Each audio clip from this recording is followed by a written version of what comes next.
ओम येन देवाः पवित्रेणात्मानं पुनते सदा तेन सहस्रधारेण पावमानिः पुनन्तु नः।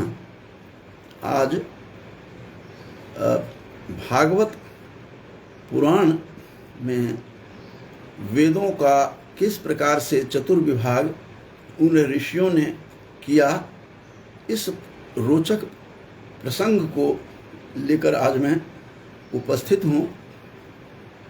भागवत पुराण में बहुत सारे ऐसे प्रसंग हैं जो देख करके अचंभित करने वाला है, और तब ध्यान आया कि सही कहा गया है कि इतिहास पुराणाभ्याम वेदम समुपबृंहयेत। जो बात आदि पर्व में जो कहा गया है महाभारत के आदि पर्व में, वो बिल्कुल सटीक है। और इतिहास और पुराण में निश्चित रूप से विस्तार रूप से वेदों के प्रसंग को बताया गया है कि किस किस प्रकार से ऋषियों ने महता परिश्रमेण वेदों का को सुव्यवस्थित ढंग से रखकर और हम लोगों के लिए उन्होंने परोसा।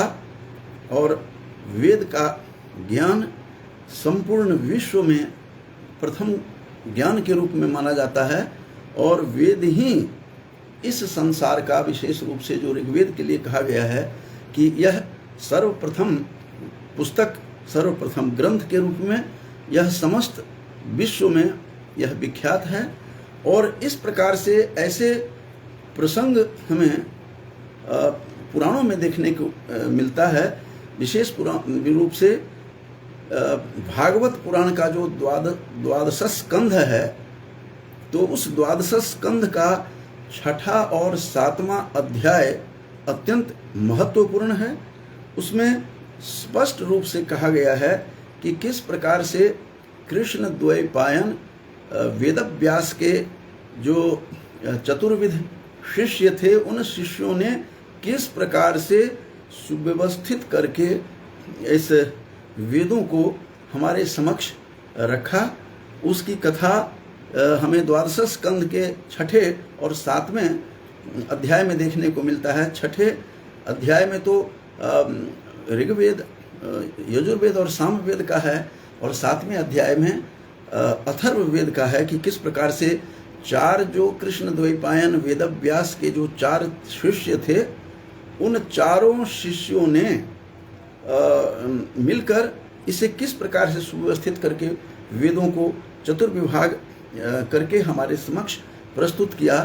उस प्रसंग को लेकर के उपस्थित हूँ कि चार जो उनके शिष्य थे, पैल आदि चार शिष्य, उन चारों शिष्यों में पैल थे, और दूसरे वैषम्यपायन थे जिनको यजुर्वेद का भाग दिया गया था, और जैमिनी जो थे, जैमिनी उनको सामवेद का भार दिया।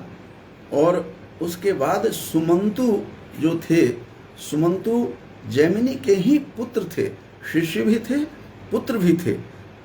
उनको अथर्ववेद का अध्ययन करवाया। पूरा का पूरा चारों शिष्यों को कृष्ण द्वैपायन जो वेदव्यास थे, उन्होंने महता परिश्रमेण अपने चारों शिष्यों को वेदों का ज्ञान दिया, वेदों का प्रवचन किया, और प्रवचन करने के बाद उन लोगों ने किस प्रकार से सुव्यवस्थित ढंग से हमें करके दिया। और यह प्रसंग द्वादश स्कंध जो भागवत पुराण का है, उसके द्वादश स्कंध का जो छठा जो इसका अध्याय है, उसमें सूत पूछ रहे हैं, शौनक आदि ऋषि जितने भी बैठे हैं, तो उन लोगों को समझाया। तो शौनक ऋषि ने उनको पूछा, सूत को पूछा कि हे सूत, आप हमें बताइए, ये वही सूत हैं बंधुओं जो जिन्होंने जिनका नाम लोमहर्षण था, जिसकी चर्चा भी यहाँ हुई है। जो लोमहर्षण जो था, वो लोमहर्षण जो ऋषि थे, विशेष रूप से पुराणों को सुव्यवस्थित करके जो प्रस्तुत करने वालों में लोमहर्षण का नाम आता है और उग्रश्रवा का। तो उस लोमहर्षण के ही ये सूत पुत्र भी हैं। ये भी इससे हमें द्वादश स्कंध जो भागवत का है उसी से हमें स्पष्ट होता है कि उनके जो ये जो सूत थे, ये सूत थे जो वेद व्यास के जो परम शिष्य थे और पुराणों को पाठ करके सुनाया करते थे और उनके सानिध्य में बैठ करके, यद्यपि वो सूत थे और लेकिन वो ज्ञानी इतने थे, तो उस ज्ञानी में जहाँ भी आया है सूत उवाचा, वे सूत लोमहर्षण के ही पुत्र थे। ये खुद सूत ने ही अपने बताया है शौनक ऋषि को। तो शौनक ऋषि ने प्रश्न किया कि हे सूत महाराज, आप बताइए कि किस प्रकार से वेदों के जो पैल आदि जो 4 ऋषि थे, पैल, वैशम्यपायन, वैशम्यपायन के बाद जैमिनी, जो जैमिनी के मीमांसा सूत्रकार हैं, तो जैमिनी थे और जैमिनी के ही पुत्र, एक जो पुत्र थे वही सुमंतु थे। सुमंतु ने बहुत बड़ा काम उनके पिता के साथ मिलकर सामवेद का भी काम किया और अथर्ववेद का तो विशेष रूप से उन्होंने किया। तो 4 मुख्य शिष्य थे उनके कृष्ण द्वैपायन के। तो 36वां जो श्लोक है वहीं से प्रारंभ होता है द्वादश स्कंद के छठे अध्याय का, और कहते हैं कि पैलादिभिर व्यास शिष्यैर वेदाचार्यैर महात्मभिः। जो वेद के आचार्य थे, पैल आदि करके कहा है, पैल का नाम पहले लिया क्योंकि वो ऋग्वेद के को व्यवस्थित करने का भार उनको दिया गया था, पूरा अध्ययन करवाया था। और वेदाश्च कतिधा व्यस्ता एतत् सौम्य अभिधेहि नः। हे सौम्य, आप शौनक ऋषि सूत से कहते हैं कि किस प्रकार से पैलादि ऋषि ने इसको सुव्यवस्थित करके किया, चतुर्विभाग किया, 4 विभागों में इसको बांटा। कतिधा माने कितने विभाग बटे, इसके विषय में हमें बताइए। तो सूत ने कहा कि हे ब्रह्मन, जिस समय परमेष्ठी जो ब्रह्मा जी थे, पूर्व सृष्टि का ज्ञान संपादन करने के लिए एकाग्र चित्त हुए जब, तो एकाग्र चित्त होकर ये सारी कहानी, ये सूत को जब प्रश्न किया तो सूत का उत्तर देते हुए, शौनक ऋषि के प्रश्न का उत्तर देते हुए सूत कहते हैं कि इस प्रकार से उस समय हृदय आकाश से कंठ तालु स्थानों से संघर्ष के रहित अत्यंत विलक्षण अनहत नाद उसमें से उत्पन्न हुआ। ऐसे नाद, वह जिसे नाद को ब्रह्म भी कहते हैं, जिसे परापश्यंती मध्यमा वैखरी के रूप में इसका भर्तृहरि ने त्रय्यावाचः परम पदम कह करके कहा है, जिन वाणी के चतुर्विभाग किया गया, परापश्यंती, मध्यमा और वैखरी। तो उस अनहत नाद में, जो पश्यंती की अवस्था में, परा की अवस्था में, जहाँ कोई हलचल नहीं होता, ऐसे अनहत नाद प्रकट हुआ।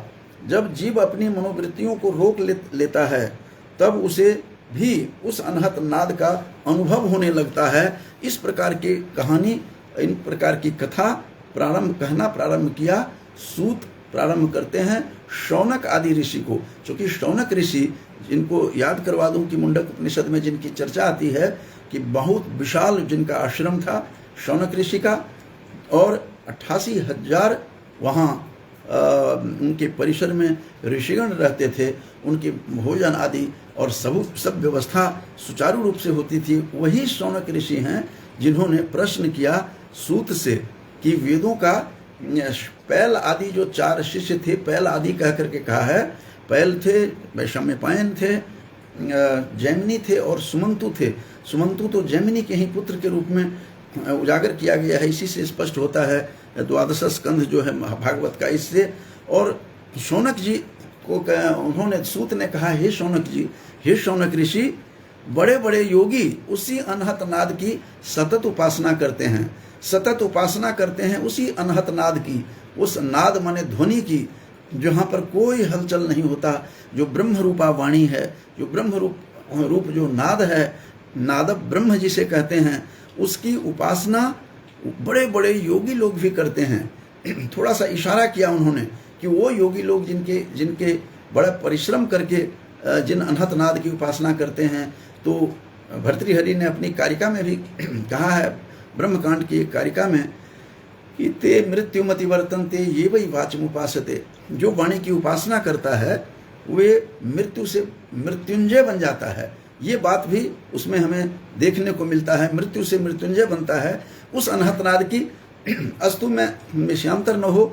इसलिए उन्होंने साफ शब्दों में कहा कि अ उ म, ये सारा बताते हैं कि अ उ और म ये तीनों वर्ण सत्व रज तम, ये तीन तीन का किस तरह से गिनती करा रहे हैं। भूह भुवः स्वः जो तीन हैं, और जागृत स्वप्न और सुषुप्ति जो अवस्थाएं तीन हैं, और वृत्तियों के लिए भी कहा गया है कि तीन वृत्तियां भी हैं, ये स्वप्न, जागृत स्वप्न अवस्था और सुषुप्ति, इन धारण करते हैं संख्या वाले, इन तीन संख्या वाले को धारण करते हैं, जिससे ये तीन जो वर्ण वाले हैं सत्व रज तम, ये तीनों गुणों के कारण ही, ये तीन गुणों से ऋक यजुः साम, ये तीन ये भी हैं, भू भुवः स्वः, इनकी भी गिनती करवा रहे हैं। और इस प्रकार से कैसे कैसे इसकी वेदों की शिक्षा दी, और सभी शिष्यों को उन्होंने वेदों की शिक्षा देते हैं। जो कृष्ण द्वैपायन जो वेदव्यास थे, और एक और यहीं पर बता दूं कि 49 जो इसका श्लोक है, द्वादश स्कंध का छठे अध्याय का 49 जो श्लोक है, वह इशारा कर रहा है कि जो वेदव्यास, वैसे नहीं वेदव्यास का जन्म हुआ, सत्यवती के गर्भ में ऐसे ही नहीं उत्पन्न हुए, बल्कि जब देखा कि स्वयं जो ब्रह्म रूप जो विष्णु थे, उसने यह देखा कि ये तो गड़बड़ होगा, और इस तरह से स्थिति में आते आते नैष्ठिक ब्रह्मचारी जो शिष्य प्रशिष्यों द्वारा जो चारों योगों से के संप्रदायों के रूप में वेदों की जो रक्षा होती रही है अब तक, और द्वापर के अंत में महर्षियों ने उनका विभाजन भी कर दिया। और जब ब्रह्मवेत्ता ऋषियों ने देखा कि समय के कारण समय बदलता गया, और लोगों की आयु, शक्ति और बुद्धि जब क्षीण होती दिखाई दी, तो फिर उसके प्रेरणा से वेदों ने अनेक विभाग वेदों के कर दिए गए। परमात्मा की प्रेरणा से वेदों के अनेक ये चतुर्विभाग कर दिए गए, जिसमें कह रहे हैं कि क्षीण आयुषः, ये 47 में है, क्षीण सत्वान दुर्मेधान वीक्ष्य कालतः, काल के समय के अनुसार लोगों की जो क्षीण आयु भी कम होती गई, शक्ति भी, बुद्धि भी क्षीण होती गई। तो इसके विभाजन परमात्मा की प्रेरणा से वेदों के अनेक विभागों में इसका विभाजन हुआ। हे शौनक जी, ये सूत सारी कहानी सूत बता रहे हैं। सूत शौनक जी के प्रश्न का उत्तर दे रहे हैं कि वैवस्वत मनवंतर में भी ब्रह्मा, शंकर आदि, और एक ये भी बात यहीं पर बता देना आवश्यक है कि 49 श्लोक में साफ इशारा किया गया है कि स्वयं विष्णु ने ये जब देखा कि धर्म गुप्तये कहा गया है 48 श्लोक में कि ब्रह्मसाद्यैर लोकपालैर याचितो धर्म गुप्तये, धर्म की सुरक्षा के लिए, धर्म की रक्षा के लिए जब जरूरत पड़ी कि धर्म की रक्षा तभी हो सकती है जबकि वेद सुरक्षित रहें, तो वेदों को सुरक्षित रखने के लिए इस प्रकार की जब भावना हुई, तो विष्णु ने अपना रूप स्वयं वेदव्यास के रूप में बदल करके आते हैं। विष्णु ही जो हैं वही पराशर ऋषि के द्वारा सत्यवती, माता सत्यवती के गर्भ से अंश के रूप में, वही अंशांश कला स्वरूप व्यास के रूप में अवतार ग्रहण किया। और व्यास जो वेदव्यास थे, जो कृष्ण द्वैपायन थे, वे स्वयं विष्णु के ही अवतार हैं। ये द्वादश स्कंध में जो भागवत पुराण का जो मिला है 6ठे अध्याय में, उसका बता रहा हूँ कि 49 श्लोक इसको स्पष्ट करता है कि पराशर ऋषि के द्वारा सत्यवत्या मंशांश कलया विभु अवतीर्णो महाभाग वेदम चक्रे चतुर्विधम। और वही विष्णु रूप बदल करके कृष्ण द्वैपायन वेद व्यास के रूप में आते हैं। वेद को ही व्यास माने विस्तार किया, इसलिए उनका नाम वेद व्यास पड़ा। लेकिन धर्मगुप्त ये कहा है, धर्म की रक्षा के लिए स्वयं वो अवतरित होते हैं। और उसके बाद कहते हैं कि ऋग अथर्व यजु साम, जो 4 प्रकार के जो चतुर्विभाग है इसका हुआ। और उस अवतार ग्रहण करने के बाद परम भाग्यवान कहते हैं कि शौनक जी, उन्होंने ही वर्तमान युग में वेदों के 4 विभाग किए हैं। वेदम चक्रे चतुर्विधम कहा है 49 श्लोक में कि 4 विभाग में उसे कृष्ण द्वैपायन ने, ऋषि ने, वेद व्यास ने इसको चतुर्विभाग किया, 4 भाग में बांटा। और व्यास ने मंत्र समुदाय से भिन्न भिन्न प्रकार के अनुसार मंत्रों का संग्रह करके उन्होंने ऋक मन ऋग्वेद, यजुः मन यजुर्वेद, साम और अथर्व, ये 4 संहिताएं बनाई उन्होंने। और अपने 4 शिष्यों को बुलाकर प्रत्येक को एक एक संहिता की शिक्षा दी। प्रत्येक मतलब जो 4 शिष्य थे उनके, कृष्ण द्वैपायन वेद व्यास के 4 शिष्य थे। पैल थे, मैं बार बार इसको बता रहा हूं ताकि स्पष्ट हो जाए। पैल ऋषि थे जिनको अलग से ऋग्वेद का काम दिया। और वैषम्य पायन थे, उनको यजुर्वेद का दिया, इसको सुव्यवस्थित ढंग से इसको करने के लिए। और जैमिनी ऋषि को सामवेद का भार दिया। और उन जैमिनी के जो ही पुत्र थे सुमंतु, उनको अथर्ववेद का भार दिया। ये 4 विभागों में इसको किस तरह से बांटा गया, क्योंकि बहुत दिनों तक वेदों के कोई रचयिता नहीं है, वेद अपौरुषेय है, ये बात तो निर्भ्रांत है। तो उन वेदों को जो यह वेद श्रुति परंपरा में थी, विद्वानों के ऋषियों की परंपरा में थी, उनके परंपरा से निकलती हुई आई है। और उसको फिर धीरे धीरे लोगों की शक्ति क्षीण होती गई। जैसा कि मैंने बताया था कि 47 जो इसका श्लोक है 12 स्कंध का, 12वें स्कंध के 6ठे अध्याय का, उसके 47वें श्लोक में स्पष्ट कहा है कि लोगों की आयु, शक्ति, बुद्धि जब क्षीण होते हुए देखा तो स्वयं विष्णु ने अवतार लेकर के उनके सत्यवती और पराशर के माध्यम से सत्यवती के गर्भ में जन्म लेकर के कैसे आते हैं वेदव्यास। और उन्होंने इतना परिश्रम के साथ ऋग, यजु, साम और अथर्व, ये 4 संहिताएं बनाई, 4 विभाग किया। और 4 शिष्यों को बुलाकर प्रत्येक शिष्य को संहिता की शिक्षा दी पहले, और तब कहा इसको सुव्यवस्थित ढंग से रखने के लिए उन्होंने वह वृक्ष नाम की पहली ऋग संहिता पैल ऋषि को दिया। मैं बार बार कह रहा हूँ, पैल ऋषि को उन्होंने ऋग्वेद का भार दिया। और निगद नाम की दूसरी यजुः संहिता जो थी, इसको यजुर्वेद कहते हैं, वो वैषम्य पायन, अपने शिष्य वैषम्य पायन को दिया। और साम श्रुति की छंदों की संहिता जैमिनी ऋषि को दिया। और अपने शिष्य सुमंतु को, जैमिनी के ही शिष्य भी थे और पुत्र भी थे, वो सुमंतु थे, उनको अथर्ववेद संहिता का अध्ययन कराया। पहले तो उनको खूब अध्ययन कराते हैं। और अध्ययन कराने के बाद उनको आभार दिया गया कि 4 वेदों को व्यवस्थित करना है। 4 अलग अलग अपने शिष्यों को महर्षि वेदव्यास ने इनको काम दिए, सौंपे। क्योंकि वेद तो पहले से चले आ रहे थे, ऋषियों के श्रुति परंपरा में थी। एक ने दूसरे को कहा, दूसरे ने तीसरे को कहा। इस प्रकार से श्रुति परंपरा में, हियरिंग ट्रेडिशन में वेद था। वेद का अर्थ होता है ज्ञान। ज्ञान तो सृष्टि से पहले भी ऐसे ही उसी रूप में यथावत वेद था। इसीलिए वेद के कोई रचयिता नहीं है, ये निर्भ्रांत रहे। वेद स्वयं ये श्रुति परंपरा में थी ऋषियों के। और धीरे धीरे जब क्षीण होता हुआ दिखाई दिया, शक्ति, आयु लोगों की क्षीण होती गई, तो उन्होंने फिर धीरे धीरे विष्णु ने ही अपना अवतार लेकर के 4 शिष्यों को इकट्ठा किया। वेदव्यास ने पैल ऋषि को, वैषम्य पायन को, जैमिनी ऋषि को, और जैमिनी ऋषि के जो पुत्र थे सुमंतु को उन्होंने यह भार सौंपा। और उसके बाद कहते हैं कि उसने आगे फिर पैल मुनि ने अपनी संहिता को 2 भाग में बांटा। जो संहिता थी ऋग्वेद की, उन्होंने उसका 2 भाग में उसको, ऋग्वेद को भी 2 भागों में बांटा। पैल ऋषि ने, जो पहले शिष्य थे उनके, और उसने जब वो क्या किया कि उस अलग अलग से उनको जब बांटा गया तो पैल मुनि ने अपने संहिता को 2 भाग में विभाजित किया।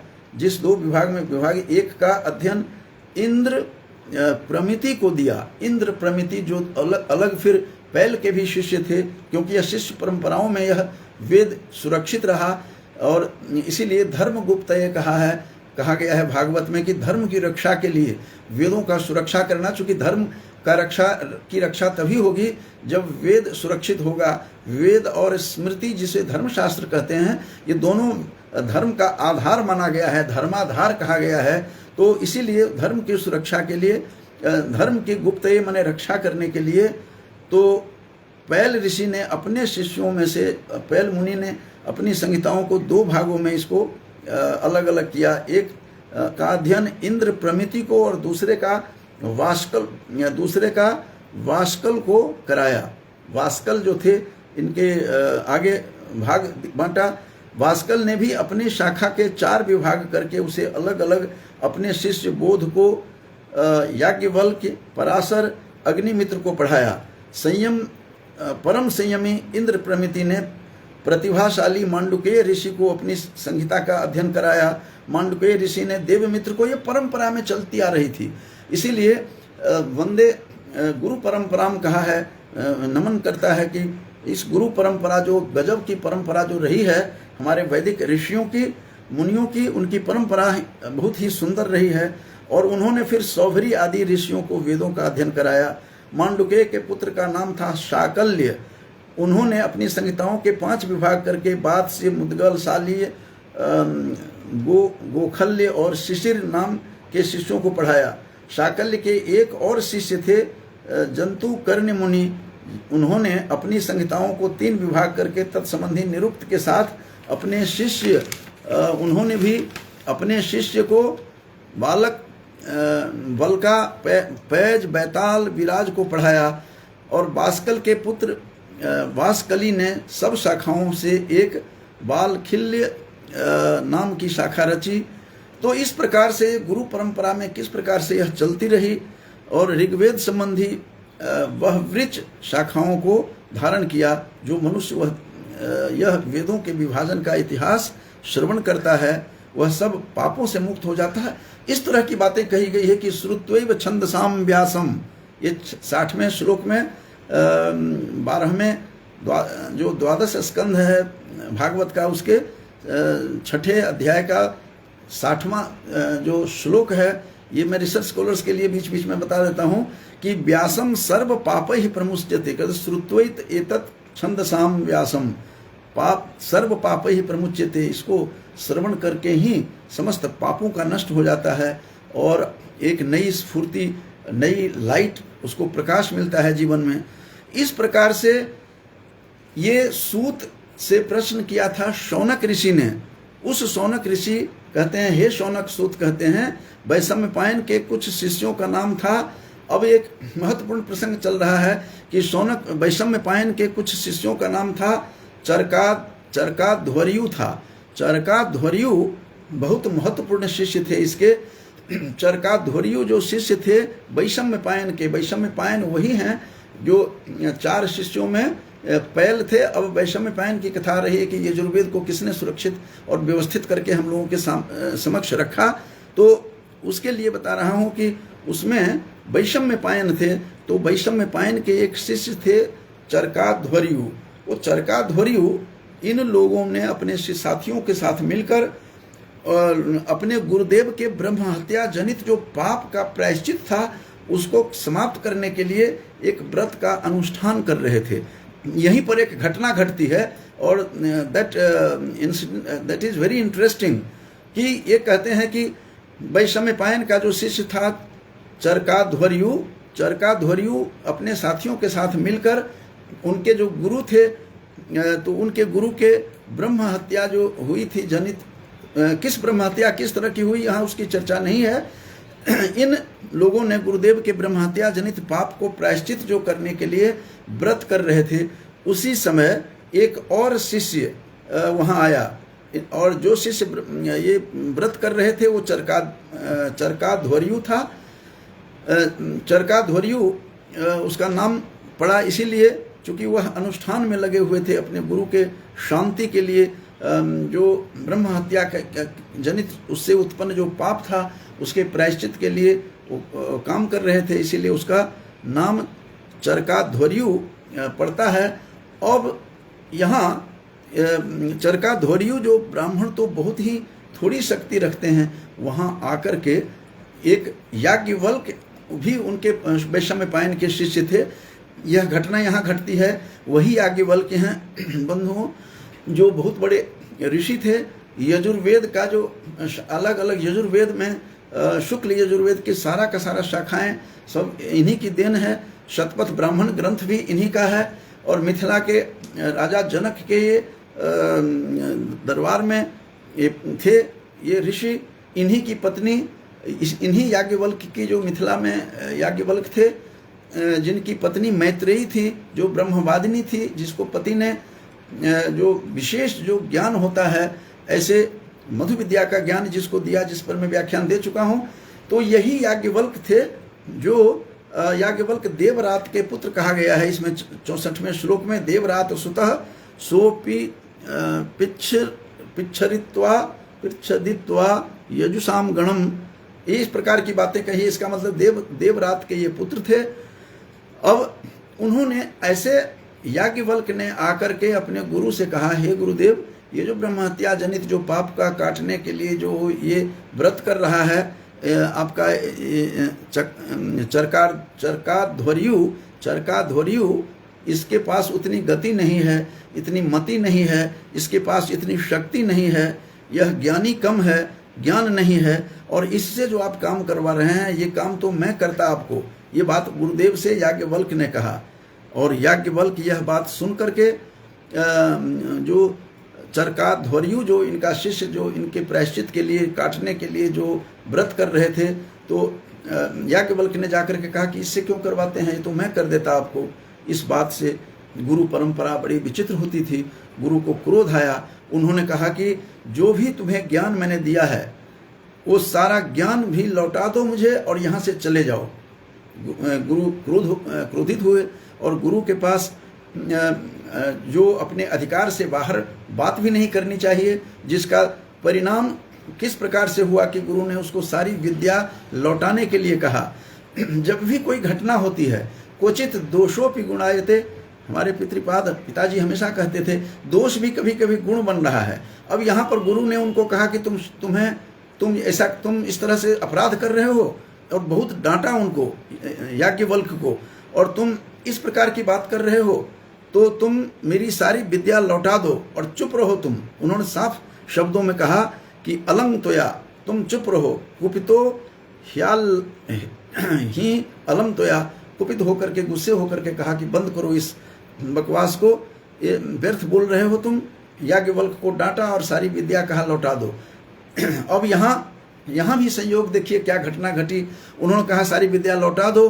क्या वह समय था कि उसने उस विद्या को वमन प्रक्रिया से, जैसे जिसको उल्टी कहते हैं, वोमेटिंग पॉइंट ऑफ व्यू से सारा वोमेट कर दिया सारे नॉलेज को, और वहाँ से जाने लगा। कहते ठीक है मैं जाता हूँ। अब जब सारी विद्याओं को जब वो वमन कर रहे थे, वमन माने वोमेट करके सबको निकाल रहे थे, प्रदान कर रहे थे, उगल रहे थे, उसी समय और जो उनके शिष्य थे दे बिकेम अलर्ट, और वो अलर्ट इतना हुआ, उन्होंने कहा कि ये सारी विद्याएं अपूर्व है, ये व्यर्थ में न चली जाए, इसीलिए इसको ग्रहण कर लेना चाहिए। लेकिन फिर सोचा कि ये झूठी चीज़ों को मैं ग्रहण कैसे करूं, तो उन्होंने तितिर पक्षियों का रूप धारण कर लिया। उन ऋषियों ने, उन लोगों के पास योग बल से कुछ भी कर सकते थे, और उस प्रकार से योग बल से उन्होंने अपने तितिर पक्षी का रूप धारण कर लिया, जो वैशम्यपायन के अन्य शिष्य थे उन्होंने, और तितिर पक्षी बनकर के सारा उसको चुन लिया, सारी विद्या को जो वमन किया, जो वोमेट किया, जो मुंह से निकाला अपने वाणी के माध्यम से, उनको एक एक करके तितिर पक्षी का रूप धारण करके जो वैशम्यपायन के रेस्ट जो शिष्य थे उनमें से उन्होंने बड़ी होशियारी की और बड़ा कल्याण किया कि जितनी भी विद्याएं थी उस विद्याओं को उन्होंने तितर पक्षी बन करके ले लिया, जिसे तैतरीय शाखा, तैतरीय संहिता कहते हैं। वही तितिर के कारण से वह तैत्तिरीय संहिता के रूप में वह प्रसिद्ध हुआ। वह यजुर्वेद का, मुनियों ने देखा कि याज्ञवल्क्य तो यजुर्वेद का भ्रमण कर रहे हैं, तो उस चित्त से तब उसने चित्त में इन बात के लिए बड़ा लालच हुआ कि निकाल लेना चाहिए, सबको संग्रह कर लेना चाहिए, ग्रहण कर लेना चाहिए, और ग्रहण कर लिया, सबको चुग लिया तितिर पक्षी बन करके। तो तीतर ने वो सारा, तितर शब्द का प्रयोग हुआ है, तीतर पक्षी जिसे कहते हैं, उस तीतर पक्षी के रूप में उन ऋषियों ने तीतर बनकर समस्त ज्ञान को उन्होंने फिर रिकलेक्ट किया, उसने चुग लिया, सबको इकट्ठा कर लिया। इसी से यजुर्वेद की वह परम रमणीय शाखा तैत्तिरीय शाखा के रूप में प्रसिद्ध हुआ। चूँकि यह तीतर के माध्यम से इसे संग्रह किया गया था, जिसके कारण से तीतर के द्वारा ऋषि मुनि ने तीतर बन करके उसको संग्रह किया, इसीलिए तैत्तिरीय शाखा के रूप में यह विद्यमान है। तैत्तिरीय ब्राह्मण ग्रंथ भी हैं, तैत्तिरीय उपनिषद भी हैं, और तैत्तिरीय यजुर्वेद की जो शाखा है वह तैत्तिरीय शाखा के रूप में विख्यात हुआ, प्रसिद्ध हो गई वह शाखा, वह ब्रांच। कहते सूत कहते को शौनक ऋषि कहते हैं, सूत कहते हैं हे शौनक ऋषि। शौनक ऋषि ने ही ये सारे प्रश्न किए थे जिसका ये सब प्रसंग चल रहा है। सूत ने कहा, हे सूत जी आप हमें बताइए कि क्या क्या कैसे कैसे इस वेदों को उनके शिष्यों ने एकत्रित करके चतुर्विभाग किया। तो कहते हैं हे शौनक जी, अब याज्ञवल्क्य ने सोचा, अब याज्ञवल्क्य को तो गुरु नाराज हो गए, सारी विद्याएं उनसे उगलवा ली, सारी विद्याएं उन्हें लौटानी पड़ी, और फिर वहाँ से वो चल देते हैं। फिर उसके बाद याज्ञवल्क्य में चिंतन में डूब गए, और चिंता नहीं की उन्होंने, चिंतन में डूबे और सोचा कि अब क्या करना चाहिए। तो उन्होंने सूर्य की उपासना की, घोर उपासना की है सूर्य की, जिसमें इस भागवत के इस प्रसंग के बाद 6-7 श्लोकों में कहा है, 67 श्लोक से लेकर 72 तक इन्होंने सूर्य से घोर उपासना की। और सूर्य की उपासना करने के बाद सूर्य भगवान प्रसन्न होते हैं, और फिर कहते हैं हे शौनक आदि ऋषियों, सूत कहते हैं, जब याज्ञवल्क्य भगवान सूर्य की इस स्तुति की, तब वे प्रसन्न होकर के भगवान जो सूर्य थे उन्होंने घोड़े का रूप धारण करके, और सूर्य ने आकर के इनको शिक्षा दी। क्योंकि याज्ञवल्क्य ने यह सोच लिया था कि मैं वो विद्या ग्रहण करूँगा सूर्य की उपासना करके जो विद्या किसी के पास भी नहीं होगी, इस प्रकार का संकल्प किया था। और उनका संकल्प बिल्कुल सही गया, रास्ते में गया। अच्छा हुआ कि वैशम्पायन ने इनको शाप दिया और इनको कहा कि तुम यहाँ से चले जाओ और सारी विद्या हमें दे दो। सूर्य की उपासना के बल पर जो विद्या इन्होंने ग्रहण की, जो विद्या इन्होंने प्राप्त की, अब यहाँ कहते हैं कि वो किस रूप में सूर्य आते हैं, बाजी रूप में। ये 673 श्लोक में 12 अध्याय द्वादश जो स्कंध है, 12वां स्कंध भागवत का, उसके 6ठे अध्याय का जो 73 श्लोक है, उसमें कहा एवं स्तुतः स भगवान बाजी रूप धरो हरि। उन्होंने बाजी रूप धारण किया, उन्होंने घोड़े का रूप धारण करके वो पृथ्वी पर आकर के सूर्य के इस प्रकार स्तुति की, और सूर्य भगवान अश्व रूप में प्रकट हुए और उन्होंने यजुर्वेद के उन मंत्रों का उपदेश किया याज्ञवल्क्य को। और याज्ञवल्क्य ने सोचा था कि मैं वो विद्या लूंगा जो किसी के पास भी नहीं होगी। अब उसके बाद इन्होंने ही वितरित किया आगे जाकर के, तो यजुर्वेद के उन मंत्रों का उपदेश किया जो अब तक किसी को भी प्राप्त नहीं हुए थे। कहते हैं कि यजुंस्य यात यामानी मुनये अदात प्रसादितः। इस प्रकार से उस मुनि याज्ञवल्क्य को सूर्य ने घोड़े रूप में आकर, अश्व रूप में आकर उन्होंने उसको ज्ञान दिया। बाजी रूप धरो हरि कहा है। तो इस प्रकार से भगवान जो थे सूर्य बाजी रूप में आकर के उनको समस्त ज्ञान उनको दिया। इसके बाद याज्ञवल्क्य ने यजुर्वेद के असंख्य मंत्रों से उसकी 15 शाखाओं की रचना की। उस यजुर्वेद की 15 शाखाओं की रचना की उन्होंने। बाद में फिर एकत्रित करके, रचना तो क्या करेंगे, ये सारे ज्ञान को लेकर के उनको एकत्रित संकलन किया उन्होंने। अब तक किसी को यह प्राप्त नहीं थी।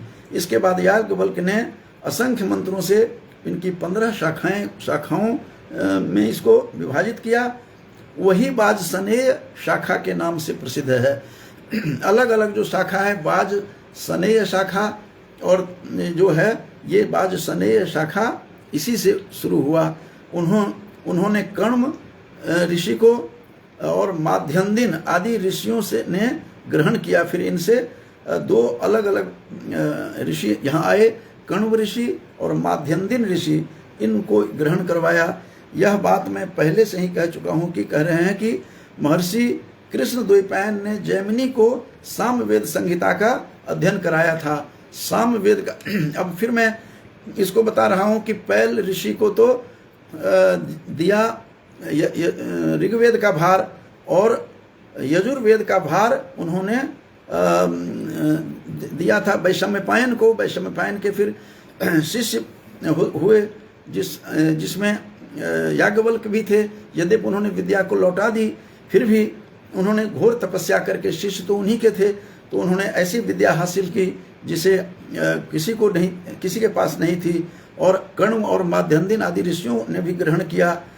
और जैमिनी ऋषि को और उनके पुत्र पौत्र, जैमिनी ऋषि के पुत्र सुमंतु थे। जैमिनी ऋषि के एक शिष्य का तो जैमिनी ऋषि के ही शिष्य सुमंतु भी थे, जिन्हें अथर्ववेद का भार मिला था, लेकिन पुत्र भी थे उनका भी बहुत बड़ा कंट्रीब्यूशन है। उनके पुत्र का भी, जैमिनी के जो पुत्र थे, पुत्र रूप में जो थे सुमंतु को अथर्ववेद का भार दिया गया।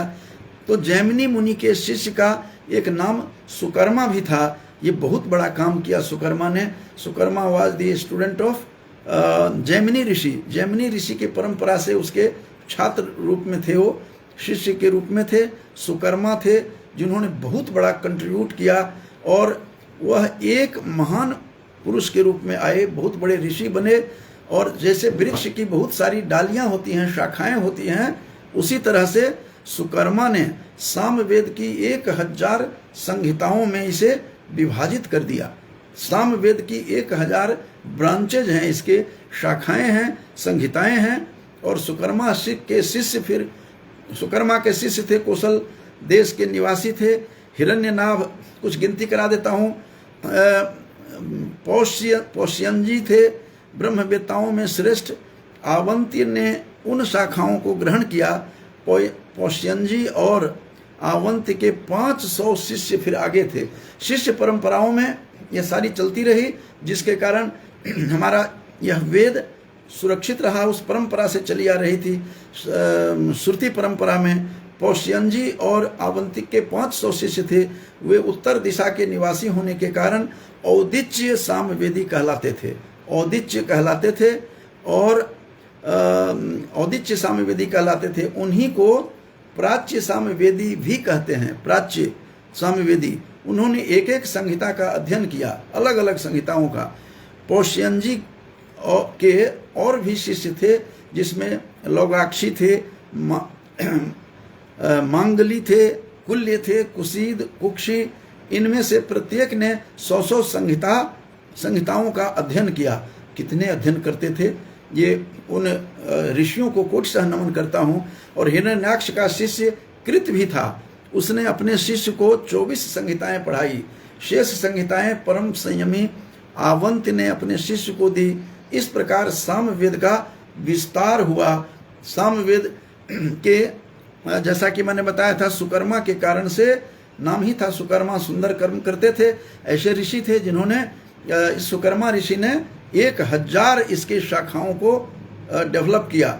ये बात 12 स्कंध में बार बार कह रहा हूं कि यह भागवत पुराण के 12 स्कंध का छठा जो सर्ग था, छठा जो अध्याय, उसमें ऋग्वेद से लेकर के ऋग्वेद, यजुर्वेद और सामवेद तक के कहानी बताई गई है इसमें, कि किस प्रकार से पैल ने, वैशम्पायन ने, और वैशम्पायन के बाद उनके शिष्य जिन्हें विद्या निकलवा ली, तितर पक्षी होकर के सारा ग्रहण किया ऋषियों ने, तैत्रीय शाखा बनी।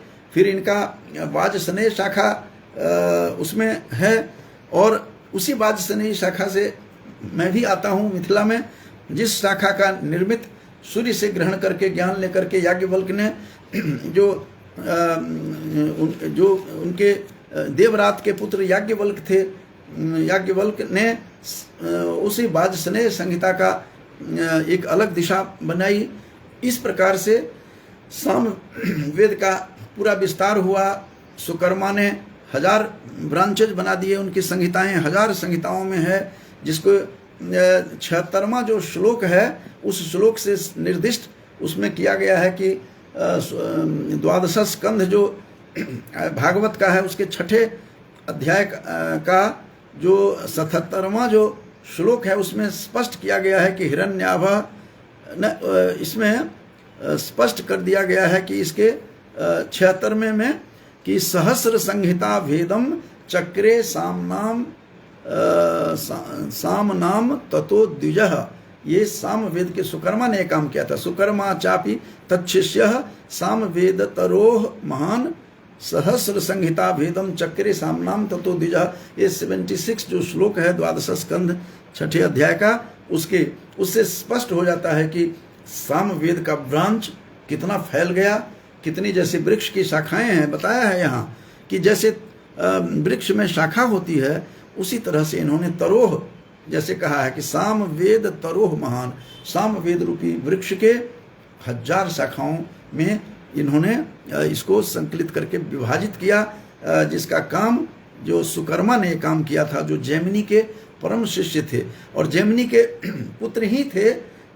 जैमिनी के पुत्र कौन थे? ये सुमंतु, जिनको अथर्व वेद का भार दिया था कृष्ण द्वैपायन वेदव्यास ने, वे जैमिनी ऋषि के ही पुत्र थे। जैमिनी ऋषि वही हैं जो द स्कूल ऑफ मीमांसा जो हैं उसके सूत्र लिखने वाले मीमांसा सूत्रकार वही थे। उन्हीं के पुत्र सुमंतु हैं जिनको अथर्ववेद का भार सौंपा था। ये 7वें अध्याय में द्वादश, ये 6ठे अध्याय तक था तीनों वेदों का। अब चतुर्थ जो चौथा वेद है वह 7वें अध्याय में है 12 स्कंध के। इसमें शौनक ऋषि आदि कहते हैं, सूत कहते हैं, वो सूत ने सारी कहानी बताई है। ये जो सूत उवाचा जो कहा जा रहा है बार बार, वे सूत कौन थे? उनके पिता का नाम लोमहर्षण था। लोमहर्षण जो थे वो व्यास के ही शिष्य थे और सूत परंपरा से थे। ये सूत उवाचा जो बार बार कहा जाता है ये उन्हीं के पुत्र थे लोमहर्षण के। ये स्वयं इसमें उन्होंने कहा है कि मैं उन्हीं का पुत्र हूँ। ये सारी बातें इसमें स्पष्ट की गई है और कहते भी हैं कि अथर्ववेद के ज्ञाता जो सुमंतु थे उन्होंने अपनी संहिता अपने प्रिय शिष्य कबंध को पढ़ाई थी। एक दूसरे ने पढ़ाई, जिसके कारण हमारा वेद सुरक्षित रहा। और वेद सुरक्षित रहने का ये श्रुति परंपरा में होने के कारण एक ऋषि ने दूसरे को, दूसरे ने तीसरे अपने शिष्य को, तीसरे ने चौथे को। ये ऋषि परंपरा में जो आती रही, ये श्रुति परंपरा में, हियरिंग ट्रेडिशन में, जिसके कारण से कुछ भी हुआ ये यथावत रहा। वेद पहले भी था और वेद के कोई रचयिता नहीं है। मैं बार बार कहता हूँ, जो आम जन हैं उनके लिए, संस्कृतेतर लोगों के लिए वेद जो हैं अपौरुषेय हैं। It is not man made, ये मैं बार बार कहता रहता हूँ। और अथर्ववेद के ज्ञाता सुमंतु थे। ये सुमंतु थे कौन? तो उसी जैमिनी के शिष्य भी थे, पुत्र भी थे। अपनी संहिता को, अपने प्रिय कबंध को भी पढ़ाई इसने। कबंध ने उस संहिता को भी 2 भाग में बांटा, पथ्य और वेद दर्श को उसका अध्ययन कराया। पथ्य 2 भाग करके पथ्य और वेद दर्श को उसका अध्ययन कराया। वेद दर्श के 4 फिर शिष्य हुए। ये सारी शिष्य परंपरा में थी। तो कौन थे? शौलकायनी थे, ब्रह्मवली, मोदोष और पिप्पलायनी थे। अब पथ्य के शिष्यों के नाम थोड़ा सा बता रहा हूँ। शौनक कहते हैं, सूत कहते हैं, हे शौनक जी। पथ्य के फिर 3 शिष्य थे, कुमुद, सुनक और अर्थ अथर्ववेत्ता जाजली भी थे। अंगिरा गोत्रोत्पन्न सुनक के फिर 2 शिष्य थे, बभ्रू और सैंधवायन। उन लोगों ने 2 संहिताओं का अध्ययन किया। अथर्ववेद के आचार्यों में उनके अतिरिक्त सैंधवायन आदि के शिष्य सावर्ण्य, और जो सावर्ण्य गोत्र के रूप में भी माना जाता है, वत्स और सावर्ण्य को शूद्रत्व माना गया है, आदि तथा नक्षत्र कल्प, शांति, कश्यप, अंगिरस आदि कई विद्वान और भी हुए। इस प्रकार से 7वें अध्याय में सुमंतु ने किस प्रकार से अथर्ववेद की शाखाओं का उन्होंने सुव्यवस्थित ढंग से करके हम लोगों के लिए दिया, जो बहुत बड़ा उपकार हुआ। और इसी में कल मैंने पुराणों के ऊपर बताया था, यहाँ पुराणों के 6 आचार्यों का नाम भी परिगणित कराया गया है। इसी में 7वें अध्याय में इसमें कहते हैं कि पुराणों के 6 आचार्य थे। हालांकि आज का प्रतिपाद ये नहीं है, जिसमें त्रय्यारुणी, कश्यप, सावर्णी, अकृतवर्ण, वैषम्यपायन और हारित, इन लोगों ने ये खुद सूत बता रहे हैं कि मेरे पिताजी को एक एक पुराण संहिता पढ़ी थी, एक एक पुराण संहिता पढ़ी थी मेरे पिताजी से इन लोगों ने। चूंकि पुराण के बहुत बड़े ऋषि हुए हैं जो सूत थे मूल रूप से, और उनका नाम लोमहर्षण था। लोमहर्षण किसके पिता थे? तो कह रहे हैं कि ये सूत, जो सूत उवाचा बार बार आता है पुराणों में, वो सूत उन्हीं के पुत्र थे, लोमहर्षण के। और ये मुझे इसी भागवत के 12 स्कंद से पता लगा है। ये खुद कह रहे हैं कि इसमें यहाँ स्पष्ट किया है कि अधीयंत व्यास शिष्यात संहिताम मत पितुर्मुखात, कहते हैं सूत कह रहे हैं मत पितुर्मुखात। और ये जो लोमहर्षण थे, जिन्होंने समस्त ये सारे जितने भी पुराणों को उन्होंने जो सुव्यवस्थित रूप से कंठ किया, लोगों को सुनाया, वो पिता पुत्र का बहुत बड़ा योगदान है। जो सूत थे उन्हीं के पिता थे लोमहर्षण, जिनसे किन किन ऋषियों ने पढ़ा उसका पूरा बता रहा है इसमें कि इन लोगों ने मेरे पिताजी से पढ़े, जिनमें कहते हैं कि 6 ऋषि थे, त्रय्यारुणी थे, कश्यप, सावर्णी, अकृतवर्ण। ये सारा पुराणों के विषय में है, इसीलिए मेरा आज का प्रतिपाद्य यह नहीं है। यह भी बता दूं कि इसी अध्याय में यह भी बताया गया है कि जो कितने वेदों की कितनी अलग अलग विभाजन था वो तो बता दिया। यहाँ पर जो पुराणों के विभाजन भी कहा गया है गिनती करके कि 18 इसके पुराण थे। ये इसी पुराण में स्पष्ट हो जाता है कि एक लक्ष्याणी पुराणानि पुराविदः मुनियो 18 प्राहो। ये 22वां जो 7वें अध्याय का 12 स्कंध का उसमें क्लियर कर रहा है कि क्षुल्लकानि महांति च, ये 18 जो पुराण हैं उसकी भी चर्चा यहाँ आई है। चूँकि यह पुराण ही है तो पुराणों का चर्चा स्वाभाविक था। तो इस प्रकार से आज का जो मेरा प्रतिपाद्य था कि किस प्रकार से मुझे कल मैं इसके पुराण पर व्याख्यान था, उस पुराण को देखते समय मैं जब दृष्टिपात कर रहा था 12 स्कंध पर, मैंने देखा तो 12 स्कंध में बहुत महत्वपूर्ण जानकारी थी। और भागवत पुराण के 6 और 7वें में जो किस प्रकार से वेदव्यास ने जो स्वयं विष्णु वेदव्यास के रूप में पराशर ऋषि के द्वारा उसके सत्यवती के गर्भ से आकर के जन्म लेते हैं कृष्ण द्वैपायन, और अक्षत यौवना बना करके अपनी माँ को फिर वहाँ से चले भी जाते हैं पराशर ऋषि के पुत्र के रूप में। और केवल कहा गया है धर्म गुप्त, ये लिखा है कि धर्म की रक्षा के लिए, धर्म की रक्षा तभी हो सकती है बंधुओं जब वेद की रक्षा हो, वेदों की रक्षा हो। वेद और स्मृति ही इसके आधार कहा गया है मनुस्मृति में कि इसका आधार ही यही है, वेद और स्मृति ही इसके आधार हैं। तो इसकी रक्षा के लिए वेदव्यास का अवतार हुआ था और स्वयं विष्णु के अंशावतार कहा है, अंशावतार शब्द कह करके प्रयोग किया है। और यह वेदों की रक्षा के लिए आए थे। यहाँ धर्मगुप्त आया है धर्म की रक्षा के लिए। धर्म की रक्षा तभी संभव है जब वेदों और स्मृति ग्रंथों की रक्षा हो। तो इतदर्थ आज मैंने 12 स्कंद के 6 और 7वें अध्याय से किंचित विषयों को उठा करके मैं आज आप लोगों के सामने रखा है।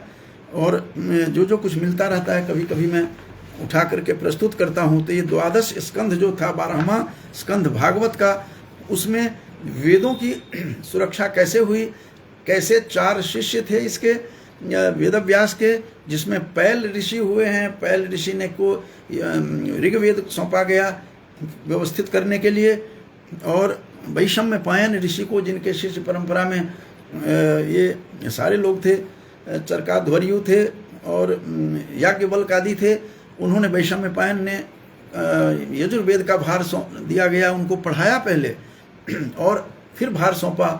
और जैमिनी ऋषि को तीसरे शिष्य थे वेदव्यास के, जैमिनी को दिया गया सामवेद का। और जैमिनी के जो एक से एक शिष्य थे, गुरु से भी अधिक महत्व तब बढ़ जाता है गुरु का जब शिष्य आगे बढ़ जाता है। उनका जो सुकर्मा था, उन्होंने इतने परिश्रम करके उन्होंने 1000 संहिताओं में उसको विभाजित किया, व्यवस्थित किया। तो उसके बाद जो चौथे शिष्य थे उनके वेदव्यास के, वो सुमंतु थे। सुमंतु थे कौन? वो जैमिनी के ही शिष्य भी थे, जैमिनी के पुत्र भी थे।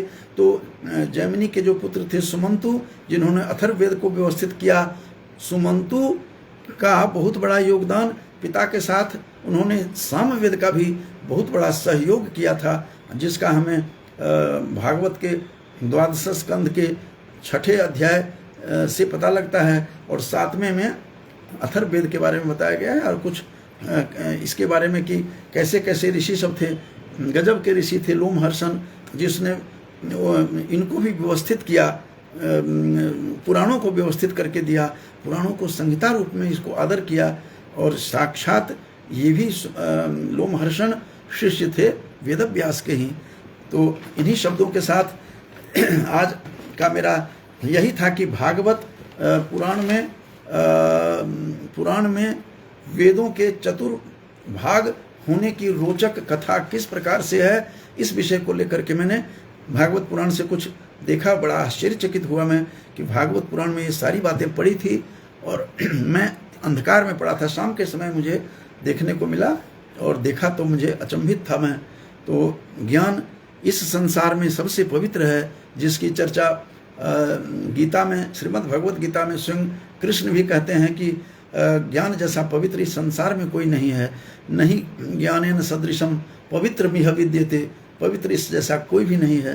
तो इस ज्ञान गंगा में थोड़ी सी डुबकी लगाकर अपने आप को धन्य समझता हूँ। तो आज इसको समापन करने से पहले काफ़ी लोग बहुत जुड़े हुए थे पहले भी, और हमारे अग्रज जो सुनील कुमार जी हैं दिखाई दे रहे हैं उसमें, उनको बड़े भाई को मैं प्रणाम करता हूँ। वो भी कभी कभी जुड़ जाते हैं, स्वयं भी प्राचार्य सेवानिवृत्त हैं। और डॉक्टर बिहारी लाल पटेल जी जो हमारे सहपाठी हैं, बराबर सतत सुनते हैं, जो कुरुक्षेत्र में हमारे सहपाठी थे, उड़ीसा से सुन रहे हैं। और शिव झा जी भी सुन रहे हैं। मैं सबको साधुवाद देते हुए, धन्यवाद करते हुए वाणी को विराम देता हूँ।